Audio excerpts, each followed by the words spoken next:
दोस्तों, आज की कहानी एक ऐसी महिला की है जिसने अपने नाजायज रिश्ते को जायज बनाने के लिए अपने ही पति के खिलाफ एक ऐसी खौफनाक साजिश रच डाली जिसे जानकर आपके होश उड़ जाएंगे। इस साजिश के तहत उस महिला ने अपनी नाबालिग बेटी को भी उसके पिता के खिलाफ इस कदर भड़काया कि वो बेटी भी अपने पिता की जान की दुश्मन बन गई। और फिर कैसे उस महिला ने अपनी बेटी के साथ मिलकर अपने ही पति को मौत के घाट उतारा, वो सब कुछ बताएंगे हम आपको आज की इस कहानी में। पर उससे पहले अगर आपको ऐसी रियल और इंटरेस्टिंग क्राइम स्टोरीज सुनना पसंद है तो हमारे चैनल को सब्सक्राइब कर लें और सब्सक्राइब बटन के बगल में बनी घंटी को दबाना ना भूलें। तो चलिए दोस्तों, कहानी शुरू करते हैं। दिल्ली के पास हरियाणा में एक जगह है यमुना नगर। इसी यमुना नगर में एक करोड़पति परिवार रहता था योगेश बत्रा का। योगेश बत्रा के परिवार में उसकी पत्नी प्रियंका बत्रा, एक बेटी और एक बेटा था। योगेश बत्रा के माता पिता भी उनके साथ पहले रहते थे, पर बाद में योगेश बत्रा ने अपनी पत्नी के नाम से एक आलीशान घर बनवाया और वहां वो अपने माता पिता से अलग अपने बीवी बच्चों के साथ रहने लगे थे। जितनी खुशनुमा योगेश बत्रा की जिंदगी थी, उतनी ही खुशनुमा योगेश बत्रा और उसकी पत्नी प्रियंका बत्रा की प्रेम कहानी भी थी। कहते हैं कि प्रियंका बत्रा अपने कॉलेज के दिनों में बेहद खूबसूरत हुआ करती थी। उन दिनों वो अपने कॉलेज की मिस कॉलेज चुनी जाती हैं और फिर यहीं पहली बार योगेश की नजर प्रियंका पर पड़ती है। इसके बाद दोनों के बीच दोस्ती होती है और फिर धीरे धीरे इनकी दोस्ती प्यार में बदल जाती है। कॉलेज के बाद योगेश अपने पिता की प्लाईवुड बिजनेस को संभालने लगता है और कुछ समय बाद योगेश और प्रियंका दोनों एक दूसरे से शादी कर लेते हैं। शादी के बाद योगेश अपनी लाइफ में पूरी तरह सेटल हो चुका था। उसके पास अपने पिता का करोड़ों का बिजनेस था और साथ ही पत्नी के रूप में उसका प्यार भी। लेकिन फिर शादी के 18 साल बाद 27 मई 2016 की रात में अचानक योगेश बत्रा की मौत हो जाती है। अगले दिन सुबह इसकी खबर पास में रह रहे योगेश बत्रा के माता पिता को मिलती है। अपने बेटे की मौत की खबर से योगेश के माता पिता बुरी तरह से टूट जाते हैं। जब योगेश की मौत का कारण उसकी पत्नी प्रियंका से पूछा जाता है तो वो बताती है कि रात में योगेश ने बताया था कि उसके सीने में दर्द हो रहा है, लेकिन फिर वो पानी पीकर सो गया। सुबह जब मैं योगेश को उठाने गई तब मुझे पता चला कि उसकी सांसें थम चुकी हैं। प्रियंका की बातों से सबको यही लगा कि शायद हार्ट अटैक से योगेश की मौत हुई होगी, पर फिर भी कुछ रिश्तेदार ऐसे थे जो ये चाहते थे कि योगेश की लाश का अंतिम संस्कार करने से पहले उसकी पोस्टमार्टम जांच एक बार जरूर हो जाए। लेकिन प्रियंका ने किसी तरह सबको इस बात के लिए राजी कर लिया कि पोस्टमार्टम की जरूरत नहीं है और फिर सभी रिश्तेदार योगेश का अंतिम संस्कार करके अपने घर लौट गए। योगेश की मौत के कुछ दिन बाद धीरे धीरे उसकी पत्नी और बच्चे अपनी नॉर्मल जिंदगी जीने लगे, लेकिन योगेश की माँ को अपने इकलौते बेटे को खोने का गम सताए जा रहा था।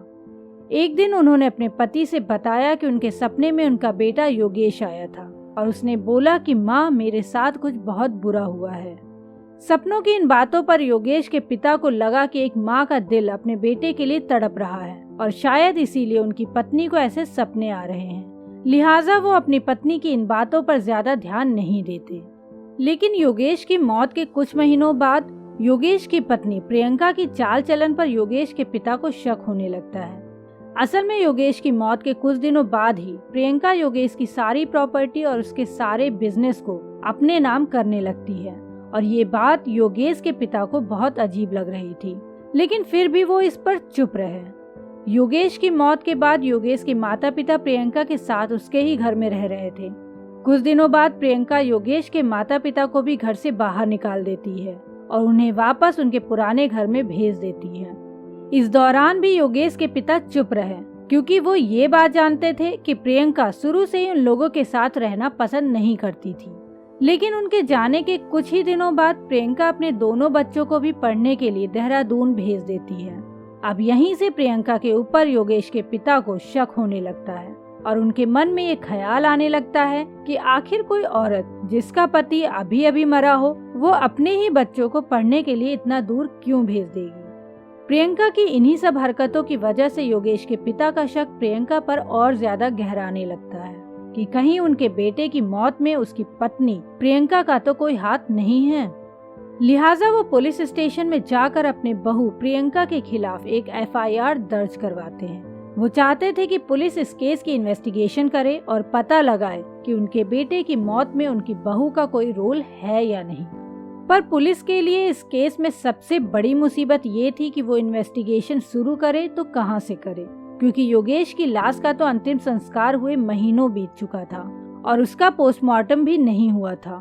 तो अब उनके पास कुछ भी ऐसा नहीं था जिससे वो प्रियंका के खिलाफ कोई जांच कर सके। लिहाजा पुलिस अब इस केस को ठंडे बस्ते में डाल देती है और योगेश के पिता को टालना शुरू कर देती है। धीरे धीरे 4 महीने का वक्त बीत जाता है और पुलिस के टाल मटोल रवैये को देखकर योगेश के पिता ये समझ चुके थे कि पुलिस इस केस को सीरियसली नहीं ले रही है। इसी दौरान योगेश के पिता को किसी ने एक प्राइवेट डिटेक्टिव हायर करने की सलाह दी। इसके बाद उन्होंने अपने बेटे की मौत की इन्वेस्टिगेशन के लिए एक प्राइवेट डिटेक्टिव हायर किया। करीब 4 महीने की इन्वेस्टिगेशन के बाद उस डिटेक्टिव को पता चलता है कि प्रियंका का अपने जिम ट्रेनर रोहित के साथ लव अफेयर चल रहा है। प्रियंका के घर में रोहित का अक्सर आना जाना लगा रहता है, यहाँ तक कि दोनों अक्सर शाम को पार्टी करने नाइट क्लब भी साथ में जाते थे। उस डिटेक्टिव ने उन दोनों की कुछ ऐसी तस्वीरें भी ले रखी थी जिसे देखकर वो दोनों भी अपने नाजायज रिश्ते को झुठला नहीं सकते थे। पर अभी तक योगेश की मौत का इन सारी इन्वेस्टिगेशन से कोई भी डायरेक्ट लिंक नहीं जुड़ रहा था। और फिर इसी लिंक को स्थापित करने के लिए उस प्राइवेट डिटेक्टिव ने अपने सोर्सेज की मदद से रोहित और प्रियंका की उस रात की फोन लोकेशन निकाली जिस रात योगेश की मौत हुई थी। कत्ल वाली रात करीब 11 बजे से रात 2 बजे तक रोहित और प्रियंका का फोन लोकेशन एक ही जगह दिखा रहा था और वो जगह थी योगेश बत्रा का वो घर जहां उस रात उसकी मौत हुई थी। अब ये फोन लोकेशन ही वो लिंक था इस केस में जो रोहित और प्रियंका को कहीं न कहीं योगेश की मौत से सीधे सीधे जोड़ रहा था। इसके बाद इन सभी सबूतों को लेकर योगेश के पिता हरियाणा पुलिस के एक बड़े अफसर से मिले और उनको पूरी कहानी सुनाई। सभी सबूतों को देखने के बाद उस अफसर ने योगेश के पिता से वादा किया कि अब इस केस की छानबीन वो अपने तरीके से करेंगे और अगर उनके बेटे की मौत में इन दोनों का कोई हाथ है तो उन्हें सजा अवश्य मिलेगी। 22 मार्च 2017 यानी कि योगेश के कत्ल के 10 महीने बाद पुलिस रोहित को पूछताछ के लिए गिरफ्तार करती है। पहले तो रोहित पुलिस को गुमराह करने की कोशिश करता है, पर जब पुलिस सारे सबूत उसके सामने रखती है तो वो टूट जाता है और फिर उस रात की पूरी कहानी वो पुलिस को सुनाता है। रोहित बताता है कि उसकी पहली मुलाकात प्रियंका से जिम में हुई थी। जिम के दौरान दोनों में अच्छी दोस्ती हुई और फिर इनकी दोस्ती धीरे धीरे प्यार में बदल गई।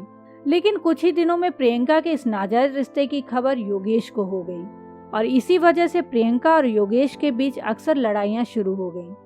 योगेश की रोज रोज की रोक टोक से प्रियंका तंग आ चुकी थी, इसलिए उसने योगेश से छुटकारा पाने का प्लान बनाया और फिर उसने रोहित को 2 सुपारी किलर को हायर करने को कहा।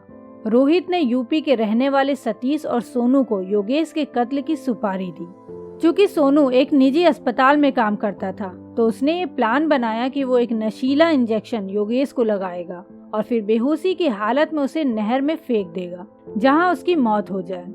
इस प्लान के तहत 27 मई की रात में योगेश के सोने के बाद प्रियंका अपनी कार लेकर स्टेशन जाती है और वहां से रोहित, सोनू और सतीश को अपने साथ लेकर आती है और इसके बाद चारों मिलकर योगेश को वो नशीला इंजेक्शन लगाने की कोशिश करते हैं। पर इस दौरान योगेश की नींद टूट जाती है और धक्का मुक्की में उस इंजेक्शन की नीडल टूट जाती है, जिसके बाद उन चारों लोगों ने योगेश का तकिए से मुंह दबा दिया और तब तक दबाए रखा जब तक कि उसकी सांसें टूट नहीं गई। दोस्तों, योगेश के पिता का यहाँ पे ये भी कहना था कि जिस दौरान उनके बेटे की जान ये सब ले रहे थे उस समय बालकनी से उनकी पोती ये देख रही थी कि इस बीच कहीं कोई उनके घर में ना आ जाए और तो और वो लगातार फोन पे अपनी माँ से बात कर रही थी जो कि उस समय उसी घर में नीचे मौजूद थी। योगेश के पिता का कहना था कि प्रियंका ने अपनी बेटी को उसके ही पिता के खिलाफ इस कदर भड़का दिया था कि वो भी अपने पिता के कत्ल में इन लोगों का साथ देने लगी थी, लेकिन रोहित और प्रियंका ने इसे बेबुनियाद बताया। खैर, रोहित के कबूलनामे के बाद अगले दिन ही पुलिस ने प्रियंका को भी गिरफ्तार कर लिया और इनकी गिरफ्तारी के कुछ दिनों बाद पुलिस सतीश और सोनू को भी गिरफ्तार कर लेती है और फिर 5 साल की लंबी सुनवाई के बाद अदालत ने इन सभी आरोपियों को उम्र कैद की सजा सुनाई। लेकिन इस केस में अभी भी ये सस्पेंस बना हुआ है कि क्या एक बेटी भी अपने पिता के कत्ल में शामिल थी या नहीं।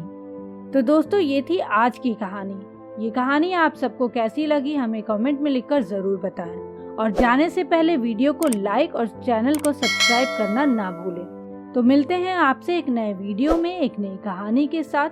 तब तक के लिए बाय बाय, टेक केयर, शब बखैर।